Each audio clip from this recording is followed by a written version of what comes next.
Hello అండి. ఈరోజు మా ఇంటి ముందు ఒక కోతి వచ్చి కూర్చుంది. నేనైతే అన్నం తింటుంటే మా వారు నన్ను పిలిచి బయట నీ ఫ్రెండ్ ఉంది వచ్చి చూడు అని అన్నారు. నేను వెళ్ళి చూస్తే ఇదిగో ఇదేమో ఇలా చూస్తుంది. కొంచెం సేపు నవ్వుకున్నాము. ఇదొచ్చేసి మా ఇంటి వెనకాలున్న చేపల చెరువు. అలానే ఆ చెట్టు దగ్గరున్నది పాము పుట్టండి. నాగుల చవితికి అక్కడే పాలు వేస్తారు. ఇంకా మీకు ఈ వీడియోలో కొబ్బరి తోట, అలానే పచ్చని చేలు చూపిస్తాను. ఒకసారి చూడండి. మా ఊరు గురించి చెప్పాలంటే మాటలు సరిపోవు. అలానే ఇక్కడ ఉండే మనుషులకి ప్రేమానురాగాలు, ఆప్యాయతలు కూడా ఎక్కువే. ఇలా పొలం గట్లలో నడుస్తుంటే నాకు చిన్ననాటి జ్ఞాపకాలే గుర్తొచ్చాయి. ఎందుకంటే చిన్నప్పుడు సమ్మర్ హాలిడేస్‌కి మా నానమ్మ వాళ్ళ ఇంటికైతే వెళ్ళేవాళ్ళము. అప్పుడు మా వదిన వాళ్ళతో కలిసి ఇలా పొలం గట్లకి వెళ్ళేదాన్ని. మా వదిన వాళ్ళు నన్ను చాలా బాగా చూసుకునేవాళ్ళు. నేను ఏది అడిగినా కాదనకుండా తెచ్చిచ్చేవాళ్ళు. నేనైతే సమ్మర్ హాలిడేస్‌కి చాలా బాగా ఎంజాయ్ చేసేదాన్ని.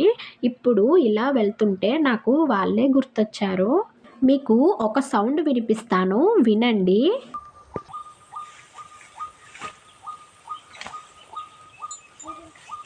విన్నారు కదా! వాటిని గుణపం కోళ్ళు అని అంటారు.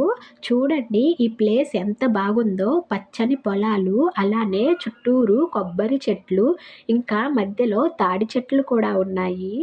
ఇలా మధ్యలో నడుచుకుంటూ వెళ్తుంటే చాలా సంతోషంగా అనిపించింది. కొంచెం భయం కూడా వేసింది. ఏమైనా పాములుంటాయేమో అని. మా చిన్నోడైతే నన్ను ఎత్తుకో అని అడిగాడు. ఇంకా అలా నడుచుకుంటూ ముందుకు వెళ్తే వరి పంట కూడా చూశాను. చూడండి ఇదే కదా మనకి ఎంతో అవసరమైనది. దీని నుండే మనకి తినడానికి బియ్యం అనేవి వస్తుంటాయి కదా!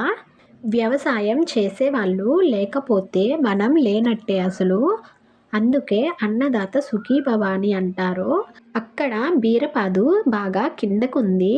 ఇంకా ఇవొచ్చేసి నత్తలు. వీటిని కూరలాగా వండుకొని తింటారంట. నాకైతే తెలీదు. ఇలా నడుచుకుంటూ వెళ్తుంటే ఎక్కడైనా పాములుంటాయేమో అని కొంచెం భయం వేసింది. ఈ తీగ చూడండి. దీని పేరు నాకు తెలీదు. దీనిని కొబ్బరి నూనెలో వేసుకుని వాడతారంట. దీని పేరు తెలిస్తే కామెంట్ చేయండి. ఇంకా తిరిగి ఇంటికి వెళ్ళిపోతుంటే చిన్న కాలువలుంటాయి కదా! అందులో పాము కనిపించింది. చూడండి. అది భయపడాల్సిన పామేమీ కాదు. బురద పామంట. కానీ అది వాటర్‌లో వెళ్తుంటే చాలా పెద్ద పాములా కనిపిస్తుంది కదా! పాములు కనిపిస్తాయేమో అని భయపడ్డాను. భయపడినట్టే ఒక పామైతే కనిపించింది. అలానే ఈ కాలువలో మధ్యలో పచ్చగా ఉన్నాయి కదా! వాటిని గుర్రపు డెక్కలు అని అంటారంట. చూడ్డానికి అందంగా ఉంది కదా! ఆ వాటర్‌లో చిన్న చిన్న చేపలు గెంతుకుంటూ ఆడుకుంటున్నాయి. నేను కిందకి దిగుతూ వీడియో తీస్తుంటే మా చిన్నోడు "అమ్మ కిందకి వెళ్ళకు, నీటిలో పడిపోతావు" అని అంటున్నాడు. చూడండి మీకు ఈ గుర్రపు డెక్కలు కొంచెం దగ్గరగా చూపిస్తాను. తిరిగి వెళ్తుంటే ఈ కోకో చెట్టయితే కనిపించింది. టేస్ట్ చాలా బావుంటాయి.